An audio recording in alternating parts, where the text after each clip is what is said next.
Welcome to this week's video. This is a video I'm really excited to make, to be honest, because I love art journaling, and as you can tell from the title, this video is all about art journaling.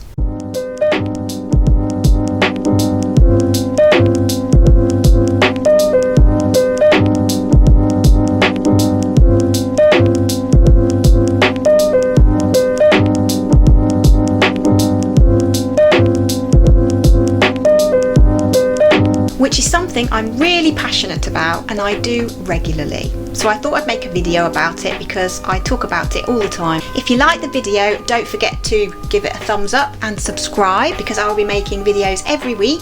I will also be sharing what kind of journals I like and which ones I use, which is mainly, to be honest, the Moleskine Sketchbook, this one, which is quite expensive for me anyway. It's about £18 in England, so that's quite a lot of money, but the thing about it is, for me, it does last a long time. Obviously there's no right and wrong way to journal, so if you leave me a comment below and let me know how you do it, I'll be most interested, and also whether you find it, like I do, a therapeutic tool in my toolbox to look after my mental health and my well-being. That's a really big part of why I journal. The other reason as an artist of why I journal is I do practice my sketching and drawing as well as part of that. So that's really useful for me. And I also like including writing and text within my artwork. So the combination of doing art and writing in one little place to warm up and combine ideas gives me lots of inspiration for my paintings as well. So that's another bonus I get as an artist. I also think it's really important to use it as a regular practice, so I like to do it every day if possible, even if it's only for 5 or 10 minutes. It really makes a difference to my day, and I feel like I have, it's really hard to explain, but I almost feel like I have got something out. It helps me release emotions and it helps me make decisions. It helps me feel joyful and happy. I also find it really relaxing and meditative because I can get myself into a really calm state just by making art, creating, using colours, etc. It also helps me make decisions as well, so it gives my subconscious brain a chance to take over from all my thinking head, and often I come out of a journaling session and I have made a decision about something that's been at the back of my mind, so that's really helpful as well. I am new to YouTube, so please excuse if my sound isn't very good. I don't have a very good microphone, but I am going to rectify that soon. So sometimes my sound is a bit funny. I don't know how to describe it because I'm not technical at all. This is the first day that I am actually alone in my house because my partner has gone back to his office today for the first time, so it feels really weird to be here on my own. So I'm going to get into my journaling anyway, and I thought I might as well bring you with me. And if this inspires you to get started on journaling for the first time, or back into it after a break, or just you like watching someone else journal because it's quite relaxing to watch people creating. In fact, it's been scientifically proven that even just watching somebody creating and painting or sticking and collaging and things like that is actually really good for your mental health as well. So it's a win-win on all aspects, I think. I always remember when I was a school teacher and doing the peer massage in class, and anyone in the room could opt out, but they would still get the oxytocin benefits just by being in the environment. So I think it kind of works a little bit like that, although I don't know the science behind it. I know that everybody art journals differently and there's no right or wrong way of doing it. So all I can do is show you how I art journal and my main go-to art supplies as well, how I set up my space, how I get inspired. I think that's a really important part for me, is actually getting inspired. Where are my go-to places for inspiration? What kind of sensory things I set up as well. So for example, I like some natural light. I like my greenery. I have things like crystals that I love to have near me as well. Sometimes I burn incense, and I've got some orange flower water that I've talked about before, which smells absolutely amazing. It's from a local shop in Glastonbury and they make beautiful natural things. I'll link the website below because they do have a website and they'll send that to you, but I just kind of put a little bit on my hands. It's that aromatherapy benefit, so it makes me feel bright and it makes me feel inspired and fresh, ready to start journaling. What else do I do? I love incorporating collage, I love incorporating text, and as I said a minute ago, I love to incorporate my drawing practice in that as well. I love playing with colour and colour combinations, and I often have a little play with my colour wheel to see which colours I like. So if I'm about to do a painting, I can warm up and do some initial ideas that are part of my art journaling and also part of my sketchbook, if you like, more an artist sketchbook in combination with a journal. I often include quotes, parts of songs, my favourite poem, phrases, things like that, or some parts of my own art journaling. So for example, I will tear pages out of a journal that I have been writing in and use that within my pages. I like working in journals with different sizes. My partner's just given me this one, which is a Moleskine, and it's the one with squared paper, and that's quite big for me. So that's the Moleskine sketchbook, and then I've got a few other different sizes as well. I'll show you those in a minute though when we look at my desk. If you have any questions about anything in this video, please leave me a comment and I will do my best to come back to you as quickly as possible. So let's get started. The most important thing about choosing a journal is definitely to find one that you absolutely love. So it's really important that you find one that's the right size. It's really important that you like the paper, the amount of pages it's got, whether or not it's got a pocket, what size is your bag that you normally take around with you, will it fit in there, those kind of questions. What supplies do you like using, and will the paper withstand the layering, or the, say if you're using some alcohol markers and it bleeds over to the other side and you might not want that. So just think about as well what kind of supplies you use mostly and what kind of paper you've got, and that will really help you make your decision. So I really like using the Moleskine journals, and these are my favourite ones. I love the size, I love the paper, and I love the fact that they last me a good few years and they get really, really fat. So those are the ones for me, but you might prefer to use a bigger one or a smaller one. You might like ones with lines or squares or dots and things like that, and it really doesn't matter. There aren't any rules. So these are my journals of choice for my writing, and I do my morning pages, my written work, my planning, all sorts of things in here that are for my writing. And I really like the size of both, so I've got a little one which I can just take with me everywhere, and also a bigger one which I like to keep at home, which is just full of everything that's in my head basically. And you can see here I really like pockets as well, because I seem to choose ones with pockets, and I like the elastic, so if things get a bit fat it keeps it all together. These two are my sketchbooks, and I have got this one which is the paper chase one, and it came in a pack of 3. It's got nice paper, but it is a much more economy, cheaper notepad, so I'm not precious in there. I just sketch, doodle, draw and enjoy the pages. This is another little sketchbook that I've recently started. It was a present and I don't know the make of it. I can't even read it on the back, but it's a nice small little square size, and I'm enjoying working in this one. This is a Moleskine notebook with the squared pages. I haven't started this one yet, so I'm probably going to use this one for planning and bullet journaling and that kind of thing. I really like the paper in this one, and I like the fact it's got a soft, flexible cover as well. I really like the feel of it. It is bigger than I would normally use, but I do find it useful to have some bigger paper as well. This is another paper chase one, and I like it because it's got brown craft paper and a little ribbon, and I can do little separate projects in there. This is a little travel journal that I actually bought from China when I went last year, and I love the little double pockets it's got, and then it's got some pages that don't have pockets that I've been slowly drawing in. There's some drawings from Inktober, there's some journaling I did while I was away in China, and it's just not finished or put together in any shape or form. I really like the fact that I got it from China. I like the size of it, and I like the colour of the paper and the feel of the paper, so it's quite sentimental. So I'll list my pens and pencils in the description box below. I have got my favourite Faber Castell pencils, I've got some Micron pens, some Zig pens, and I really like the dual tip of those, where you've got a brush on one end and then a more precise nib on the other. That's a cheap watercolour pen in black, again dual tipped.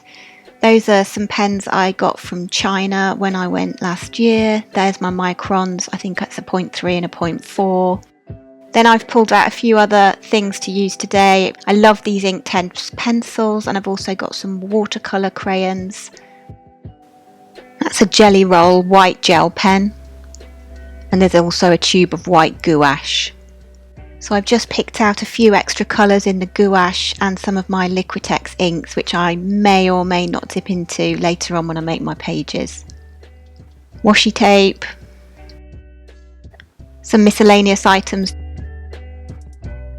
I've pulled out some collagey bits there. I've got some dried pressed flower petals and leaves in there, which I may use on these pages later. It's a little card I collected when I was in China when we went out to eat. And again, a little bag I saved, so I think I might use those in today's pages as well. I've also pulled out some pages from magazines with colour schemes that I liked. So there's some computer printouts as well. That's a postcard from China, and I've also got some tissue paper in there too. So we'll see what happens with the first layers as I put them down. So now we've talked about choosing a journal and our art supplies. The next part for me is always getting inspired. So I thought I'd talk a little bit about where I get my inspiration from. I don't actually own many books these days. I got rid of them all when we sold our house, ran away and moved into a little van. And I haven't reacquired many books. So this is one of my few books. It's actually an Art Nouveau book, which I bought for the art class project, which was due to start just after lockdown began. But unfortunately, I had to close art class, and so I never got a chance to actually do that project. But yeah, I love dipping into this book for some wonderful inspiration. So the other places I like to dip into for my inspiration stage while I'm having my morning coffee as well usually is the internet, and I have a wide range of things stored in my Pinterest. I sometimes look at Google Images if there's something that I don't usually look at. I think about whether I need royalty-free images, whether it's going to be for something more commercial or whether it's just for personal use.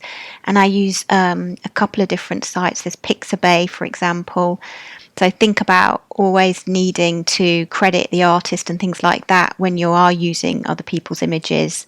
The other place I like to save images is from my Instagram. So I go into my saved folder on my Instagram, and as I'm scrolling through Instagram, if I see certain things that I think, oh, I'd like to draw that later on, I save that into a particular folder. And I also search Instagram hashtags. So I look up maybe figure drawing or portraits or something like that, and then I will save those in my saved files. And one other place that I like to look at for inspiration is my own journals. So just flicking through my old sketchbooks and journals and seeing maybe a colour combination or a layout that I really like that I'd like to sort of work at again. And often I have unfinished pages in my journals as well, so I might come across a page that I want to actually work on and change and adapt and finish off and things like that. Both my journals that I've been working in for years are totally unfinished. I've got so many blank and unfinished pages, and also pages that I don't like that I'd like to work with more layers on the top. So I've got plenty of work to be doing in there.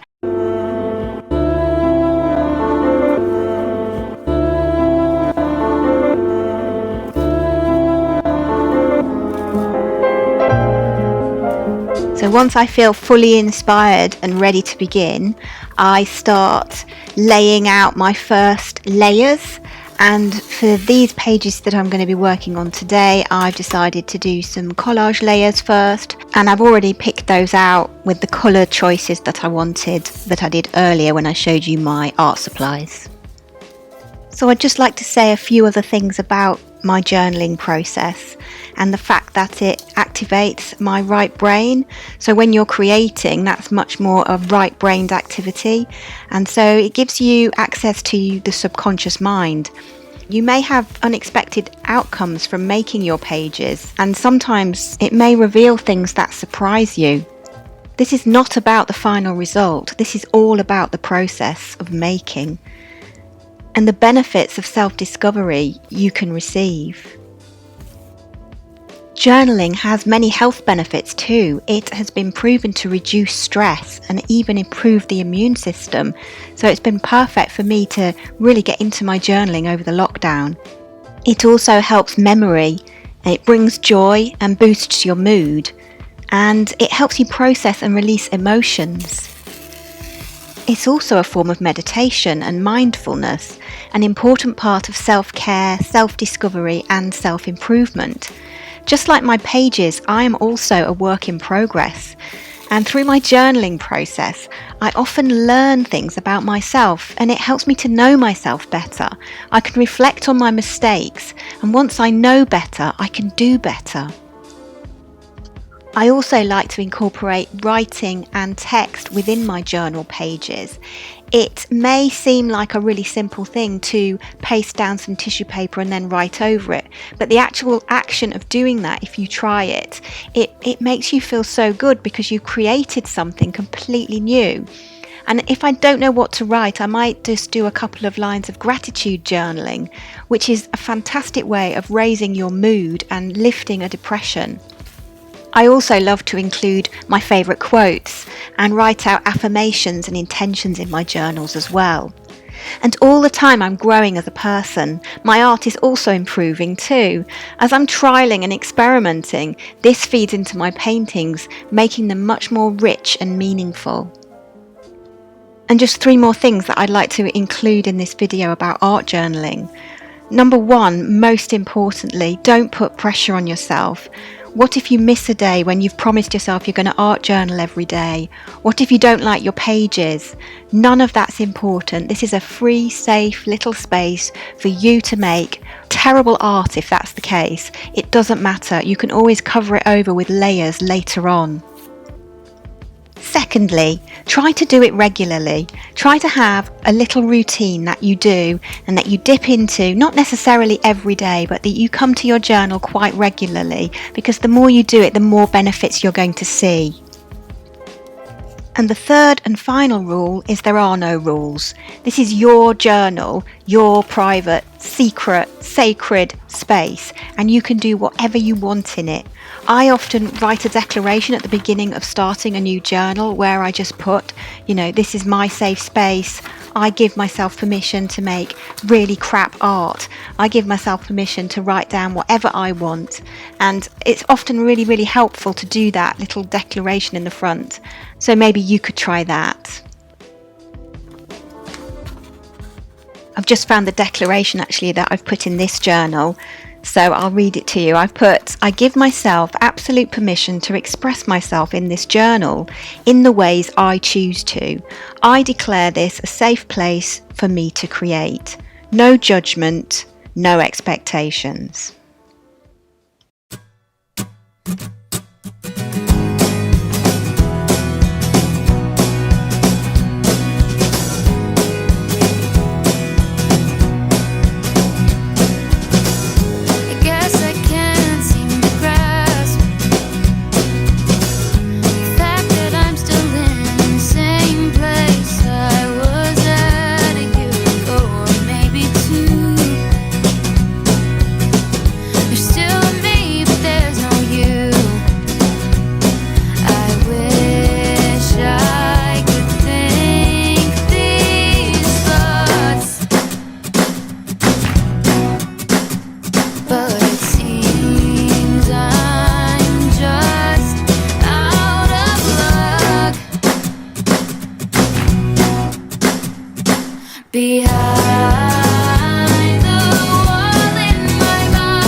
So once I've got my first layer of collage down, I like to take some quiet time to write. This can be anything from digging really deep and soul searching. It can be self-reflection, thinking about my priorities, aspects of self-discovery. I might just be writing about my feelings and emotions or what happened in my day. I'm writing in a separate journal here as well because I am not worried about neat handwriting or anything like that, or what it looks like with regards to the aesthetics of the page. This is something I'm going to go back into once I'm doing my layering process in my other journal, and once I've got enough layers down and I want to then incorporate some text and some of my writing, I don't have to stop the artist side of the process, if you like. I've already got my thoughts and feelings down and some of the writing that I want to include and make part of the pages. If you want the full backstory and the step-by-step process of making these pages, that will be going up soon on my Patreon page. Or you're welcome to join my free art journaling group on Facebook. I'll put a link in the description below.